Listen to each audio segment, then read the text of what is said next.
Wait, here we go. Hello, hello, hello, my darlings. Thank you for joining me on A Slice of Life, A Slice of Life. I'm late tonight because we had an awesome interview today. And so the Slice of Life tonight is asking that you turn me off and instead go to Facebook. And when you go to Facebook, I would like for you to go to Ebenezer Baptist Church.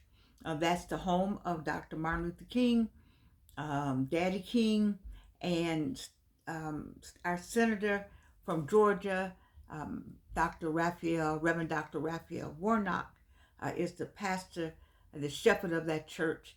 And we were so blessed to be asked by Attorney Kathy Stanley, who is working with the January series, a four-part series, Kingmakers, Faithful Servants, King Makers, Faithful Servants of the Beloved Community. And that began on January the 7th. And it began with our movie, Foot Soldiers, the class of 1964. My daughter was the moderator, Reverend Evelyn Sanders Swappet. It was an honor. It was an honor for me to be included and to be on Ebenezer's Facebook page was such an honor. I didn't believe that they were talking about our movie, the movie that we started working on maybe 2008, 9, finally got it done in 2012, 13, and won a plethora of awards based on the class of 1964, where I'm a member of that class, Spelman College, and it was the first coordinated effort. It's a documentary of Foot Soldiers, chronicles the powerful contributions of women from the Spelman College class of 64 who participated in the largest coordinated protests in Atlanta's history. And I want you to hear the classmates, and we also had Gloria Knows, who's from Atlanta, but Ebenezer is her church, and so she's in the movie, but that's her church. So she was asked to join us, and also why would I go blank? Lois Turner, Dunlap. She is also, that's her church, Ebenezer, and she is in the movie and as one of the people we interviewed as we talked about the challenges of being students at Spelman or in the AU Center, but being young students, young women, making a decision to fight for freedom at 16, 17, and 18 years old. And it's that we give our personal reflections on the faith and the courage that it took and the collective resistance that it took for us to do that, to stand up. You see what's going on today. People are losing their lives. A woman was shot today, 37 years old, who was protesting.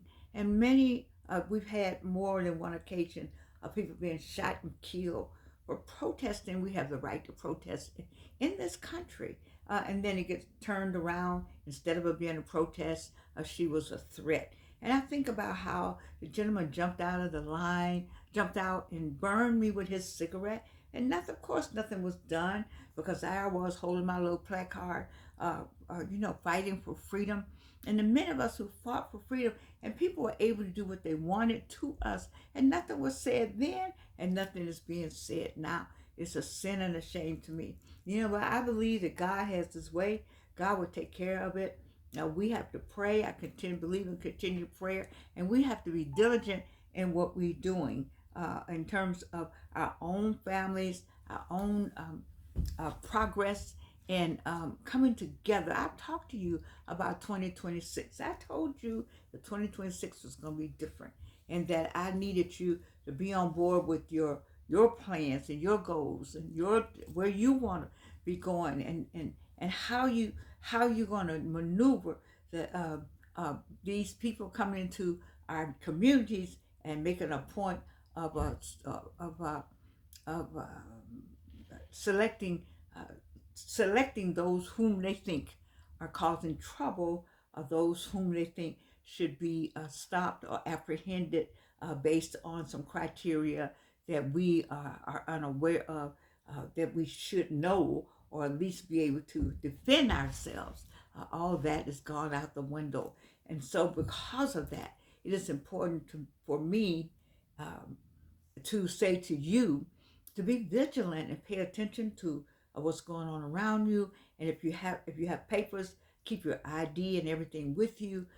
Be careful of who, how you approach and how you approach people, because now it may appear that you are don't mean any harm, but you are not able to express that you don't mean any harm. Someone can read it differently. It almost has to be very obvious in its own way that you're not trying to retaliate, or you're not trying to do anything to anybody. You're just moving along your way.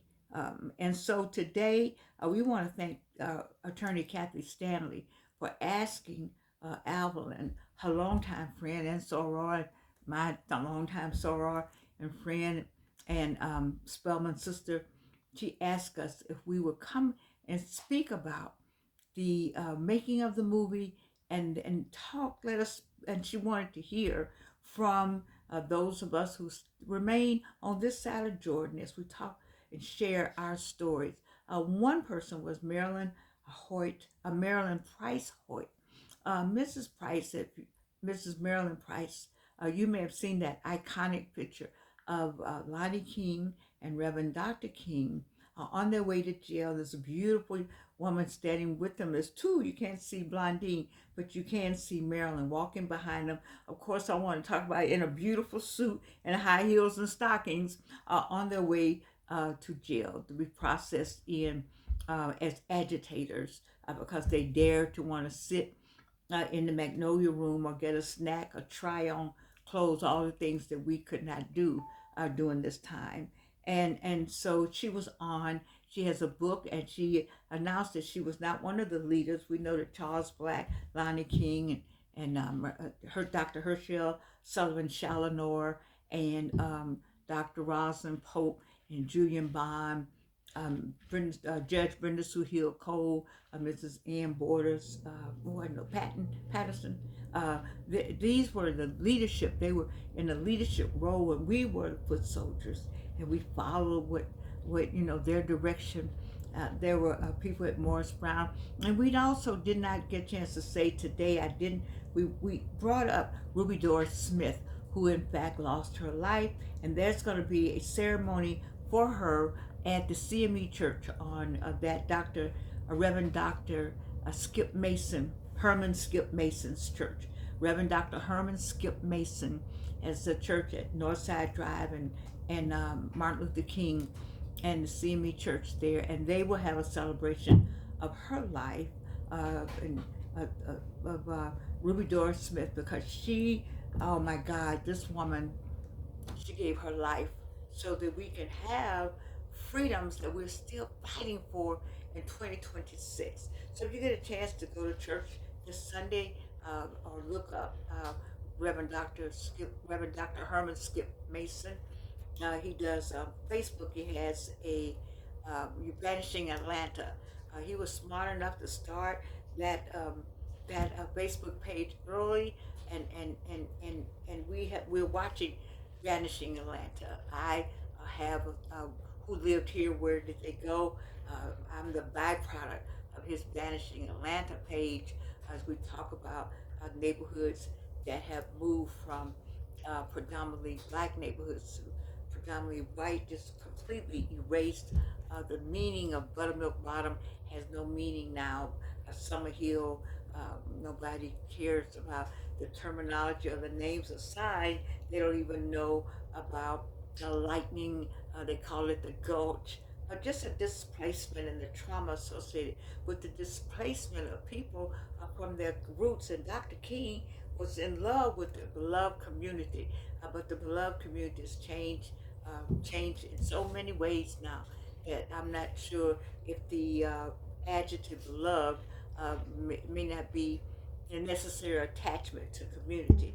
I think it's just community. Having said that, I'm asking many of you at this time for a slice of life that you will turn to once again the Ebenezer Baptist Church page and join the first of the four-part series Kingmakers, Faithful Servants of the Beloved Community, which began the series with Reverend Evelyn Sanders Swafford, my daughter, who led and produced this series with attorney Kathy Stanley and the staff at Ebenezer that is assigned to this series. And the series is called Navigating Our World. Navigating Our World is join us every Wednesday for Navigating Our World at Ebenezer.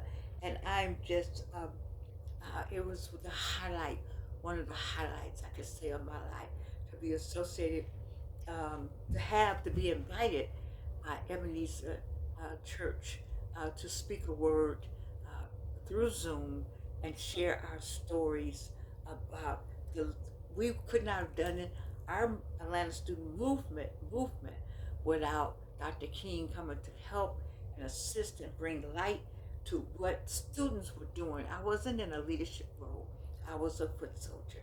And as a foot soldier, I would like to invite you for a slice of life to join us on Ebenezer at the Ebenezer Baptist Church Facebook page. Look for Navigating Our World and look for my daughter, Reverend Evelyn Sanders, as a four-part series, Kingmakers, Faithful Servants of the Beloved Community. We have a long ways to go in America today. It's a sad day. It's a very, very sad day.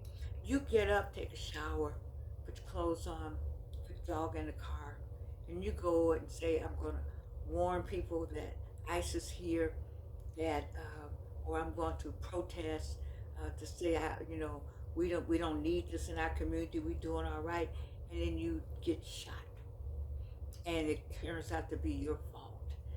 We have to be really careful now how we move and navigate. We had to be careful back then.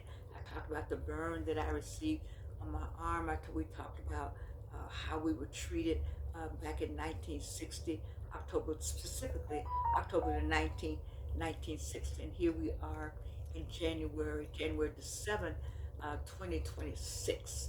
And we see violence as people try to protect their beloved community of Minneapolis, Minnesota.